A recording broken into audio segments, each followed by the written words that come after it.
করছেন সেখানে কিন্তু এই যে সমন্বয়করা রয়েছেন কোটা সংস্কার আন্দোলনের সমন্বয়ক, তাদের মধ্যে একজন অন্যতম সমন্বয়ক সার্জিস, তিনি এখানে সংবাদ সম্মেলন করেছিলেন, কথা বলছিলেন। তিনি আসলে বলছিলেন যে সাধারণ যেই আনসার সদস্যরা আসলে তারা বেশ কিছুদিন ধরে আন্দোলন করে আসছিলেন এবং আজকে দুপুরের পর থেকে তাদের যে আন্দোলন ছিল সেই আন্দোলন তারা অনেক সুন্দরভাবে আসলে সেই বিষয়গুলো এবং স্বরাষ্ট্র উপদেষ্টা যিনি রয়েছেন তিনিও কিন্তু আশ্বাস দিয়েছিলেন তাদেরকে যে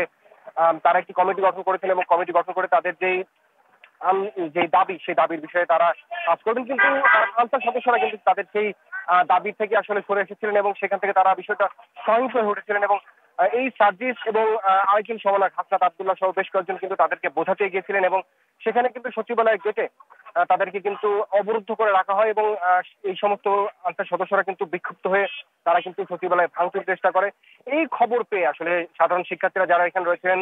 তারা এই যে বর্তমান যে বাংলাদেশে যে সংকট চলছে এই সংকটে এই টিএসসিতে কিন্তু সারা ঢাকা শহর থেকে মানুষ এখানে আসছেন ত্রাণ দিতে এবং সেই যারা সমন্বয়ক এখানে উপস্থিত ছিলেন তারা যখন জানতে পেরেছেন যে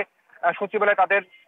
যে সমস্ত ভাই বা তাদের সহপাঠীর উপর হামলা হয়েছে, আক্রমণ করা হয়েছে, তখন তারা এখান থেকে যায় এবং এখানে যাওয়ার পরে সেই আনসার সদস্যরা কিন্তু এই সমস্ত সাধারণ শিক্ষার্থীদের উপরে ইস্পাত স্কেল নিক্ষেপ করে এবং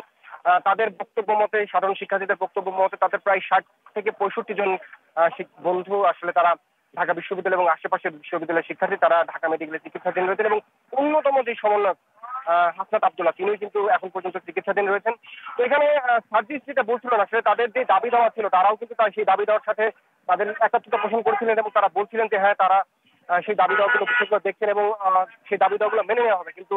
এই যে আনসার সদস্যরা তারা কিন্তু বিষয়টা আরো সহিংস হয়ে উঠেছিলেন এবং তাদের উপর হামলা চলেছিলেন। তো তারা আসলে বলছিলেন, এর আগে আমি কথা বলেছিলাম ভিপি নূর, ঢাকা বিশ্ববিদ্যালয়ের সাবেক ভিপি, তিনি আসলে বলছিলেন যে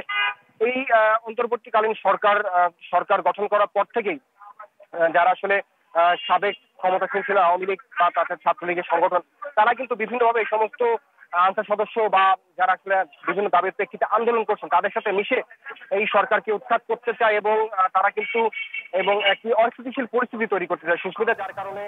তারা এই এখন থেকে আসলে